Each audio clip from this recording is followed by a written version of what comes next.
Bagong salta pa lamang si Carlo sa syudad, kaya naman wala pa siyang kaibigan o kakilala sa lugar na iyon. Ang tanging nakakausap niya ay ang babaeng pulubi na nanlilimos malapit sa apartment na kanyang tinutuluyan. Araw-araw ay inaabutan ni Carlo ng pagkain ng pulubi.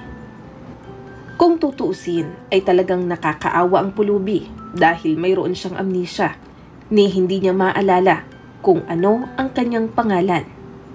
Dahil rito, Ana ang pansamantalang itinawag ni Carlo sa kanya. Ngayong araw ay napagpasyahan ni Carlo na bigyan ng 2 lunchbox si Ana. Nang sa gayon ay may makain ito hanggang sa hapunan. Isa pa ay kailangan niya rin ng makakausap. Ang totoo niyan, nasisante sa trabaho ang binata. Wala naman siyang mapagsabihan ng sama ng loob dahil wala namang interesado sa kanyang buhay. Mabuti na lamang at naroon si Ana. Nakaupo ito sa karton habang kinakausap ang sarili. Marahil ay pilit niyang inaalala kung ano ang tunay niyang pagkatao. Ana, kumusta ka na? May dala kong pagkain para sa'yo. Ako mismo ang nagluto.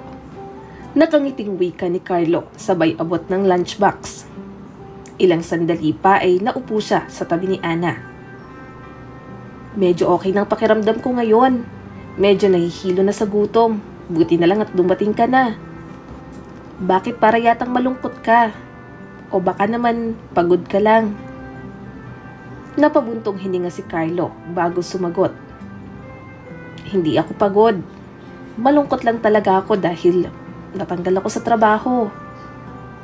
Bakit naman? May ginawa ka bang hindi maganda? Wala naman. Pero yung boss ko ang problema. May gusto siya sa akin pero hindi naman ako interesado.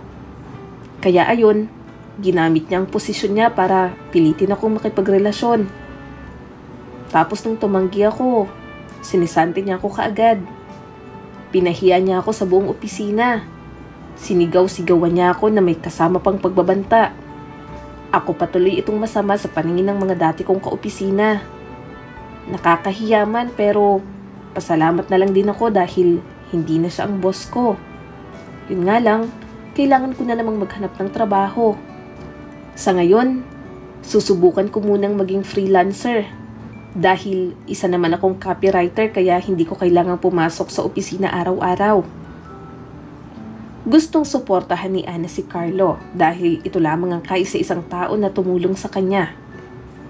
Carlo, gusto sana kitang tulungan sa trabaho mo pero hindi ko alam kung ano ang gagawin.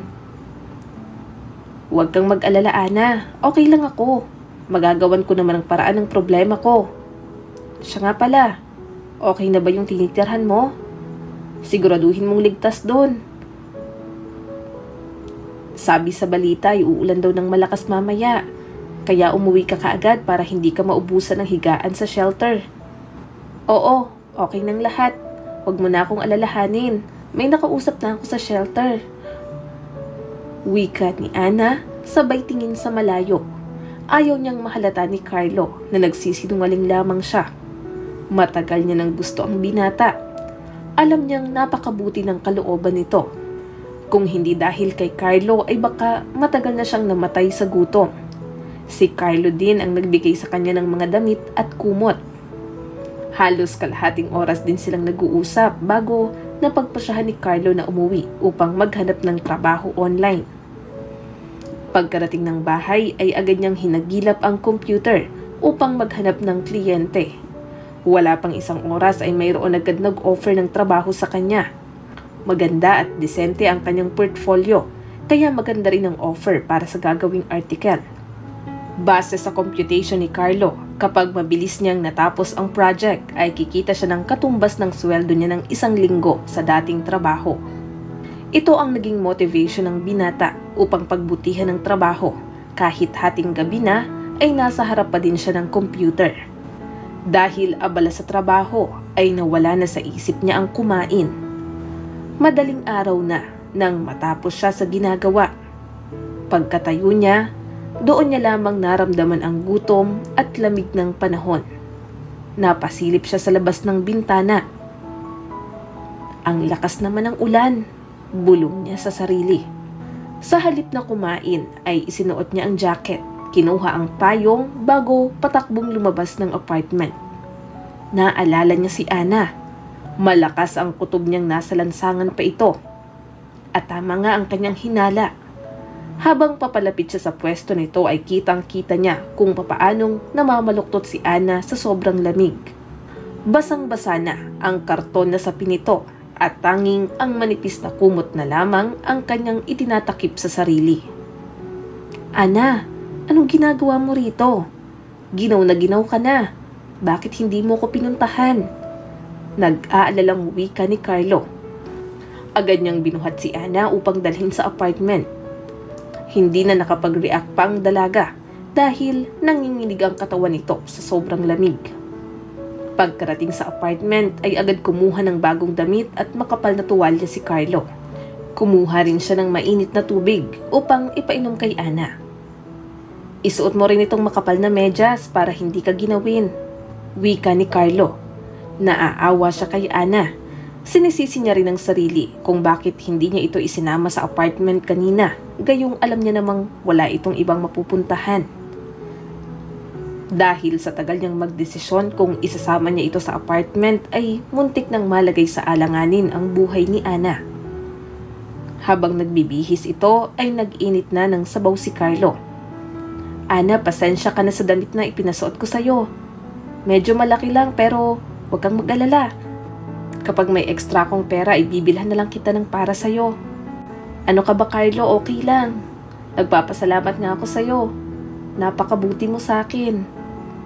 Kung hindi mo ko pinuntahan sa labas, ay baka kung ano nang nangyari sa akin. Pasensya ka na kung nagsinungaling ako sa'yo kanina. Ayaw ko lang maging pabigat sa'yo. Lumuluhang wika ni Ana. Huwag ka nang umiyak. Nandito ka na sa tabi ko. Magiging okay din ang lahat. Magtiwala ka lang. Kumain ka na muna, tapos uminom ka ng gamot para siguradong hindi ka dadapuan ng sakit. Tumangutango naman ang dalaga. Takot na takot ako kanina. Akala ko mamamatay na ako sa sobrang lamig. Tapos, ang lakas pa ng ulan. Kumain ka na. Siguradong maya-maya ay mawawala na rin ang takot mo. Isuot mo itong tsinelas sa tuwing maglalakad ka para hindi malamigan ang mga paa mo. Kahit nakasuot ka ng medyas ay tatagos pa rin ang lamig ng sahig. Napangiti si Ana. Pakiramdam niya ay welcome na welcome siya sa apartment na iyon. Napailing na lamang si Carlo. Hindi niya maintindihan ang sarili kung bakit ganoon na lamang kagaan ang loob niya kay Ana. Hindi niya alam kung kailan nagsimula, pero napamahal na siya rito. Ayaw niyang aminin, pero para bang si Ana ang kumumpleto sa kanyang pag-iisa. Ana, kung gusto mo ay pwede kitang kuhanan ng larawan, tapos i-post natin sa website o sa mga page para sa mga missing person. Malay natin, baka mayroong naghahanap sa'yo. Pumayag naman si Ana. Pakiramdam niya ay iyon ang huli niyang pag-asa upang malaman ang tunay niyang pagkatao. Si Carlo ang kumuha ng mga larawan. Ngunit, nung i-upload niya na sana ito sa website ay bigla siyang napahinto. Sa mismong page ng portal ay naroon ang larawan ni Ana, kasama ang mga magulang nito. 2 buwan na nilang hinahanap ang nawawalang anak. Sa larawan ay mayroon siyang make-up at nakasuot ng magandang damit na halatang nagmula sa mayamang pamilya. Wala nang inaksayang oras pa si Carlo. Agad niyang tinawagan ang numero na nakalagay sa ibaba ng larawan. Magandang gabi po. Pasensya na kung tumawag ako ng 10 oras ng gabi. Pero sa tingin ko ay nahanap ko na po ang inyong anak. Nang mga sandaling iyon ay mabilis ang tibok ng puso ni Ana dahil sa sobrang kaba. Nakikinig lamang siya sa sinasabi ni Carlo pero hindi niya alam kung ano ang nagiging sagot ng kausap nito sa kabilang linya. Ana, pupunta rito ang iyong mga magulang. Maghintay raw tayo ng 2 oras. Kung sila nga ang iyong mga magulang ay makakauwi ka na sa inyo. Pero kung hindi naman huwag kang mag-alala. Hindi ka na ulit titira sa lansangan. Pwede ka nang tumira dito kasama ko. Pangako ko, wala akong gagawin na masama sa'yo. Nakangiting wika ni Carlo. Kahit si Ana ay hindi makapaniwala sa bilis ng mga pangyayari. Parang kanina lang ay halos mamatay na siya sa sobrang lamig. Tapos ngayon ay posibleng makasama niya na ang kanyang mga magulang. Wala talaga siyang maalala. Pero sa kabila noon ay umaasa siyang magiging maayos ang lahat.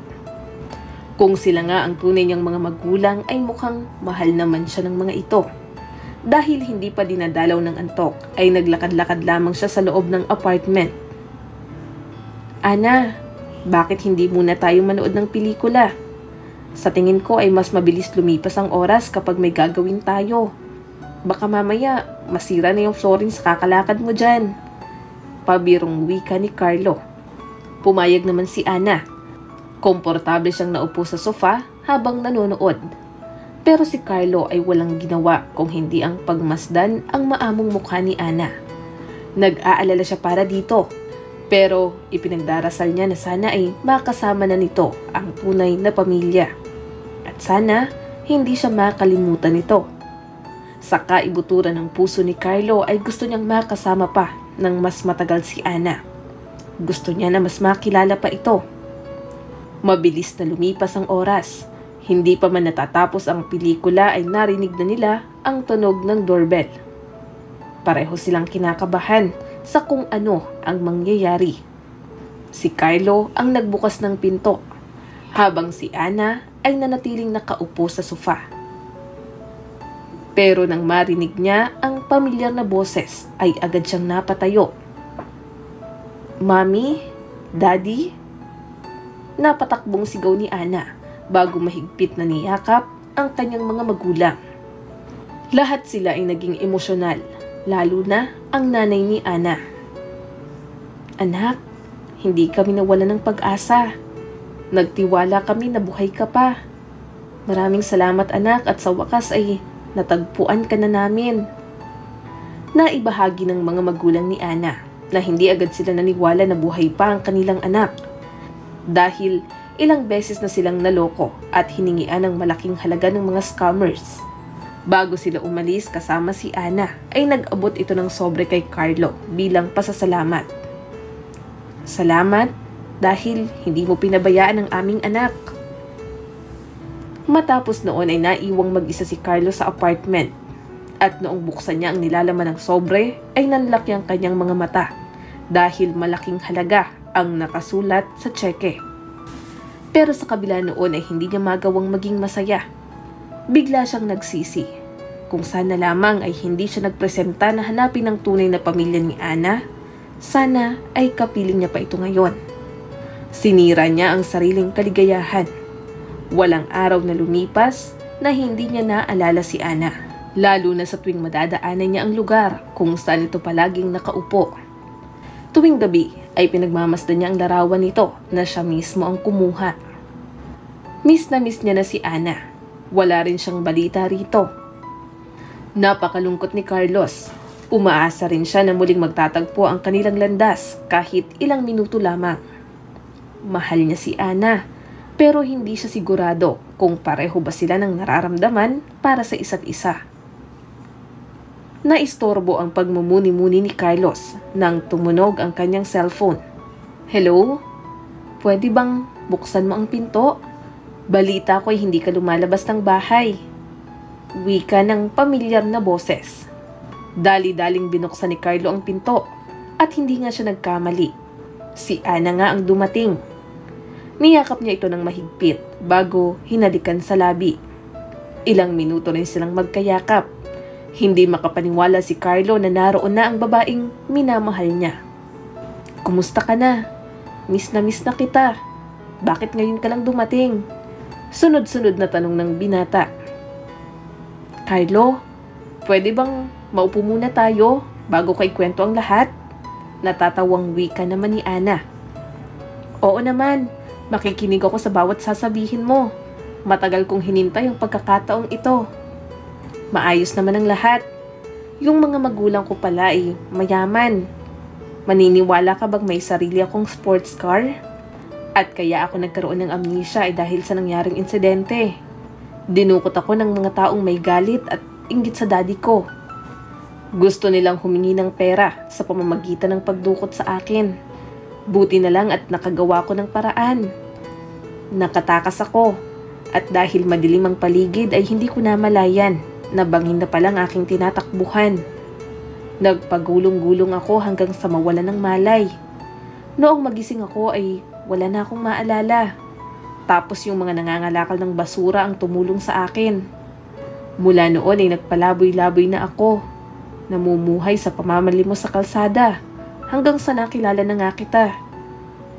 At kaya hindi kita nabalikan agad ay dahil halos araw-araw nila akong dinadala sa doktor. Effective naman dahil kahit papaano ay unti-unti nang bumabalik ang aking mga alaala. At kung magiging mabilis ang recovery ko, ay siguradong maaalala ko ang lahat sa mga susunod na buwan. Siya nga pala Carlo. Olivia ang totoo kong pangalan. Pero gusto ko rin ng Ana. Pasensya ka na talaga Carlo kung hindi agad kita tinawagan. Gusto ko lang din talagang mas makilala pang sarili ko bago pumasok sa isang relasyon. So, ibig sabihin, gusto mo rin ako? Nakangiting tanong ni Carlo. Oo naman. Simula pa lang ng unang beses mo kong tinulungan ay nagustuhan na kita agad. Pero syempre, natakot ako. Baka hindi mo ako gusto. Baka naaawa ka lang talaga sa akin dahil isa akong pulubi. Ayaw ko rin namang maging pabigat sa'yo. Muling niyakap ni Carlos si Olivia. Ayaw niya nang mawalay pa sila sa isa't isa. Makaraan ng ilang buwan, inimbitahan ni Olivia si Carlo sa kanilang tahanan upang ipakilala sa kanyang mga magulang bilang kanyang kasintahan. Hindi lubos akalain ni Carlo na malamansyon pala ang bahay ng mga magulang ni Olivia. Mas enggrande pa ito sa kanyang inaakala. Sa kabila ng yaman ay napakabait ng mga magulang nito. Taus-puso pa rin ang pasasalamat nila kay Carlo dahil sa ginawa nitong pagtulong sa kanilang anak noong isa pa itong pulubi. Carlo, gustong-gusto ko ng mga magulang ko. Palagi kang pinupuri ni Daddy kahit sa harap ng mga kaibigan niya. Napakabait mo daw at talagang maalaga. Ikaw daw ang anghel na ipinadala ng Diyos upang gabayan ako. Olivia, nagkakamali ka. Ikaw ang babaeng ipinadala ng Diyos para sa akin. Mahal na mahal kita. Napakaswerte ko at nakilala ko ang isang babaeng katulad mo. At gusto kong makasama ka habang buhay. Wika ni Carlo bago kinuha ang isang maliit na kahon sa kanyang bulsa. Pumapayag ka bang maging asawa ko? Will you marry me? Oo naman, Carlo. Naluluhang wika ni Olivia bago inilahad ang kanyang kamay. Makalipas ang 2 buwan ay ikinasal na nga ang magkasintahan. Enggrande ang naging regalo ng mga magulang ni Olivia. Nagbigay sila ng house and lot. Mula nang maikasal si Carlo at Olivia ay naging masayang kanilang pagsasama. Araw-araw ay nagpapasalamat si Carlo dahil nakamit niya ang mga bagay na dati ay pinapangarap niya lamang. Magandang bahay, sasakyan, trabaho, mabait na biyenan, at syempre, mapagmahal na asawa. Ang babaeng makakasama niya habang buhay. Hindi niya lubos akalain na ang ginawa niyang kabutihan noon ay masusuklian ng sobra-sobra. Isang gabi, napaluhan na lamang si Carlos sa sobrang tuwa nang ipakita sa kanya ni Olivia ang pregnancy test na may 2 guhit. Sa wakas ay magiging isa na siyang tatay. Sa wakas, mabubuo na rin ang kanilang pamilya. Maraming salamat sa patuloy na panonood sa aking munting channel. Kung nagustuhan mo ang videong ito ay huwag mong kalimutang mag-like and subscribe at pakipindot mo na rin ang notification bell para updated ka sa mga susunod nating video.